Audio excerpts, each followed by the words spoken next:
What's up mga katropa? It's been a long time, but still, ito patuloy tayo.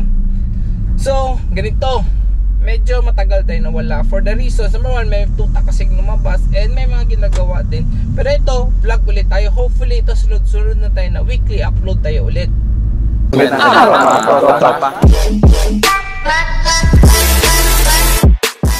So, the past few weeks, iniisip ko kasi yun nga, may tuta and at the same time may nagpapastad or gumamit sa mga aso natin. Then eventually naisip ko na minsan may nagtatanong nga na kung pwede ba puppy share or stud fee. So ngayon napaisip ako, maganda i-vlog natin ito. Pag-usapan natin ang pros and cons regarding stud fee and puppy share sa mga alaga natin. And pag-usapan natin kung saan ba mas maganda, yung stud fee ba or yung puppy share ba? Or ano bang advantage pag nag-puppy share or nag-stud fee tayo? First of all, define muna natin. So ang stud, ibig sabihin ng stud ay pag-mimate ng aso or pag-breed ng aso. So during breeding, usually may options dyan. Usually stud fee or puppy share. So ngayon pag-usapan natin ano ang stud fee and ano ang puppy share.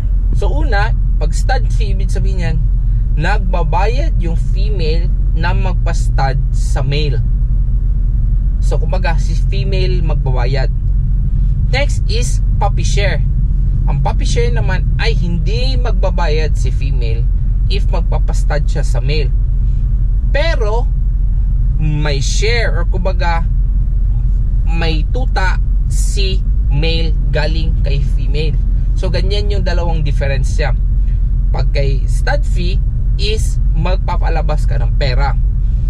Kay puppy share naman ay hindi ka magpapalabas ng pera other than shooter's fee. For example, if may shooter, usually si female ang nag-shoulder sa cost ni shooter. Ayun, na-define na natin si stud fee and puppy share. Una pag-usapan natin is si stud fee. Ano ba ang sistema niya? Number one, si stud fee is talaga upfront, babayad ka na lang kang male na magpapastud ka. Usually yan is nasa 3 sessions siya kumaga. And majority, I'm not saying all, but majority of the breeders is pag sa stud fee ka, sila na shoulder nung shooter's fee. Kumaga isang bayad ka na lang. Eh what if hindi nabuntis yung female ko sa pag-stud namin? Usually may back-stud yan eh.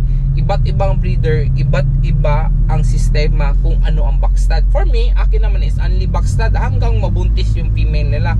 Kasi for my part nga, sayang eh. Nagpalabas sila ng pera tapos hindi nagbuntis yung female. So, kahit nga sa tao, hindi naman agad nabubuntis. So, yan nga, bigyan natin ng chance. I mean, sayang din. Sayang, pera din yun eh. So, yan yun sa amin. Sa amin lang yun. May iba naman na isang back-stud or dalawang back-stud. So, usually yan ang ano, pag nagsasabi tayo ng stud fee is nagpapabayad ng pera. Ganyan yung sistema. So with the price, I don't know, iba't iba for different breed, iba-iba for a different breeder, iba't iba ang stud fee. So yan yung usual na scenario pag nagsa-stud fee tayo. Paano naman pag puppy share? Ganito, puppy share is general rule talaga. Pag puppy share is number one, si female ang nagbabayad ng shooter's fee. So siya nagbabayad sa shooter. It could be 1 or 2 or 3 sessions, si female ang nagbabayad. And secondly, general rule talaga, I don't know if the other breeders would agree for, pero general rule as far as I know is the first pick talaga lagi is the male. So for example, a litter 5, ang unang pipili talaga niyan is si male. Alam ko dati may ano pa nga, may ibang breeder, alam ko na pag puppy share, for example, litter of 6, so first pick si male kumbaga, and pag lampas ng 5 may isang share pa sila. So iba't iba ang different breeder. Sa amin naman isang puppy lang hinihingi namin first pick, yun lang naman sa amin eh. So yan siya pag puppy share. Eh what if isang tuta lang ang lumabas? Ano ang general rule? Ayan, madami masyadong nag-aaway regarding one puppy. Kasi general rule, pag puppy share, 1 puppy ang lumabas, usually dapat yan is napupunta lang yan sa male. So yan yung general rule na pag stud fee nga, pag puppy share tapos isang tuta ang lumabas, it goes to the male. Yan yung general rule kumbaga. So sa female walang maiwan. So ano maiwan kay female? Pagod, gasto sa pagpaanak, gasto sa vaccine, yan talaga. So yan siya isa sa mga kumbaga downside ng puppy share. Pero pag-usapan natin later ang downside ng stud fee and downside ng puppy share. Ito ngayon, pag-usapan naman natin ang pros and cons ng stud fee and puppy share. So una pag-usapan natin is si stud fee kasi medyo short lang talaga to siya, konti lang ang pros and cons niya. So pag-usapan natin is yung pro. Ano yung benefits or pros na nakukuha natin regarding stud fee? Una dito is number 1 talaga na major pro, kumbaga major advantages pag nagsa-stud fee tayo is keep natin lahat ng puppies natin sa litter. Kumbaga makakapili tayo, for example makikip tayo, makakapili tayo ng saktong tuta na iiwan natin or mapipili natin yung best tuta. So yan talaga major advantages pag stud fee. Wala na tayong iisipin na may bibigay na tuta sa male or sa sire. And isa din dito, isa pang pros is makakapili tayo ng sire na gagamitin. Kasi majority of the sire owners, they prefer stud fee other than puppy share. Nagpa-puppy share sila pag talaga, for example sa show, maganda yung female or nagagamit nila, kumbaga may nahabol silang line or kumbaga is matalik na kaibigan. Usually ganyan lang yung puppy share. Usually majority talaga yan is stud fee. Ano naman ang cons or disadvantages ni stud fee? Number 1, it's costly. Mas mahal talaga siya kasi babayad ka for a stud and kumbaga yung presyo ng stud iba't iba, merong mura, merong mahal siya. Yan yung isang disadvantage niya. Ano pang isang disadvantage niya?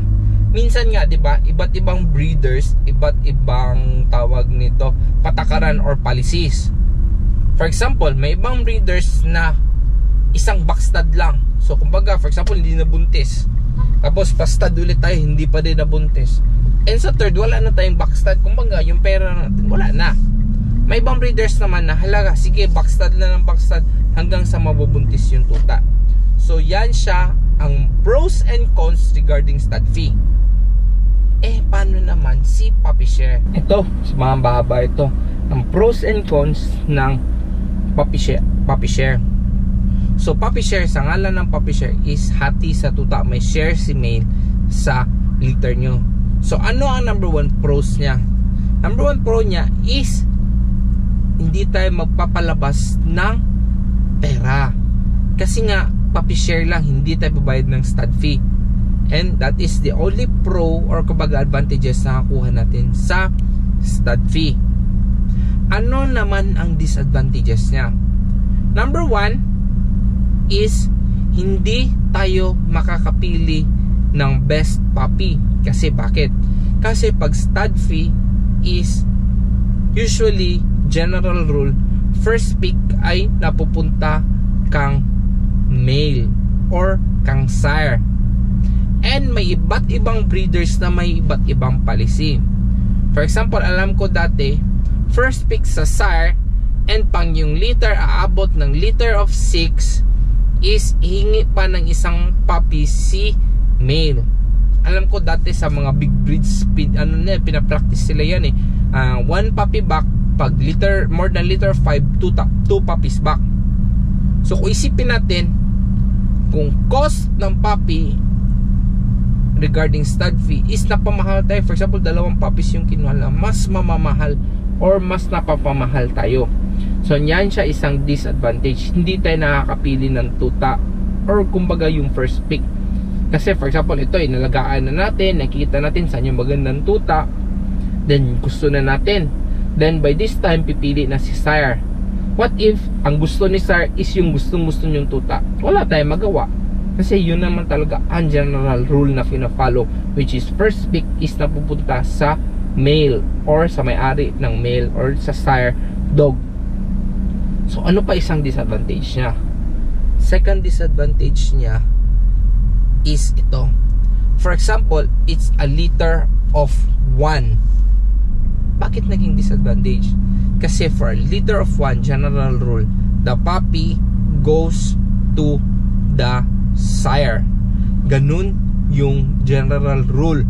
First pick kasi niya, then isang tuta na iwan, so it goes straight to the male. Pero may ibang breeders naman na considerate, ginagawa nila is pabayaran na lang si sire ng half ng puppy. Kumbaga i-buy out na lang siya ni dam or na may-ari ng female.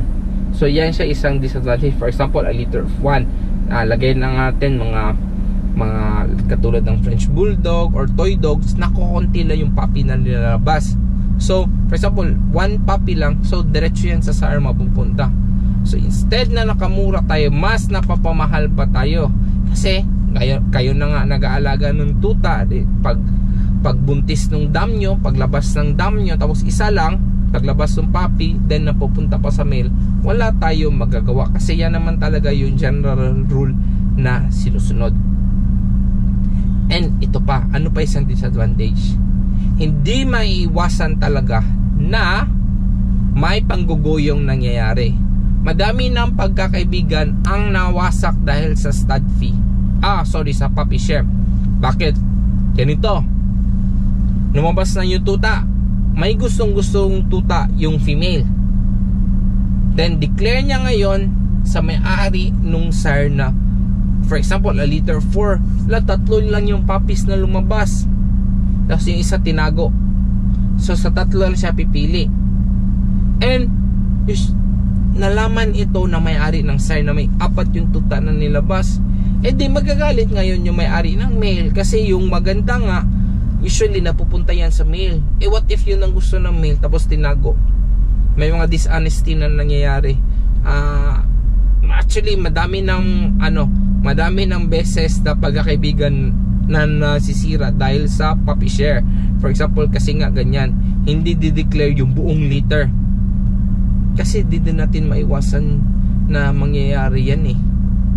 Yun nga, for example, ito mahal na mahal natin, tapos gusto, alam mo na ito yung pipiliin ng may-ari ng sire.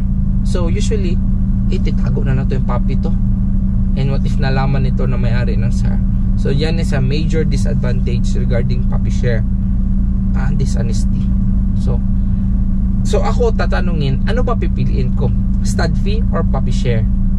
For me, pipiliin ko is stud fee. Kasi nga may freedom ako with all my litters. Makakapili ako. Alam ko na saan yung puppy na, for example, gusto ko i-keep or i-show ko, ito iiwan ko, and the rest i-out ko sa litter ko. For example, male and female, and mas gusto ko ng female, then gusto naman ni sir na kunin yung female, so wala akong magawa, di yung male maiiwan sa akin. So kaya I really go for stud fee. And yan din ang sinasabi ko usually sa amin nagpapastad ng aso. I give them the pros and cons. Ito nga, for example, a litter of 2, or for example a litter of 1 French Bulldog, sa akin mapunta yung yung puppy, and yung gastos niya pagpapa-CS ng aso, tapos pag whelp pa ng aso, for example hindi siya nag-whelp, pina-whelp niya, tapos walang mapupunta sa kanya, kawawa naman yung may-ari ng babae.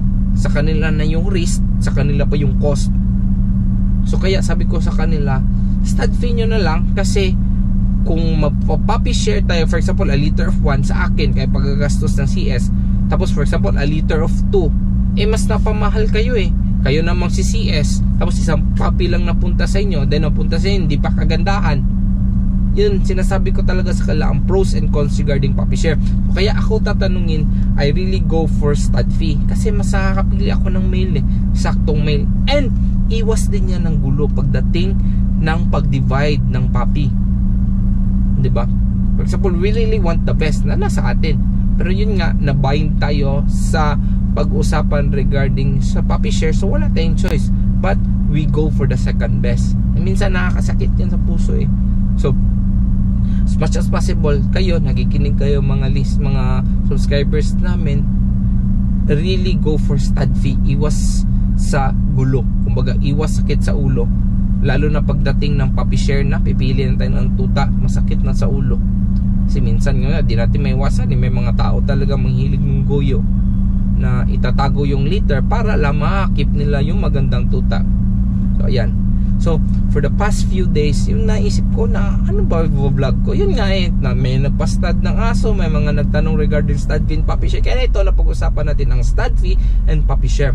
Hopefully may nakuha ka yung information regarding dito, and hopefully ang itong upload na to ay sunod-sunod na eh. Balik tayo sa weekly natin upload.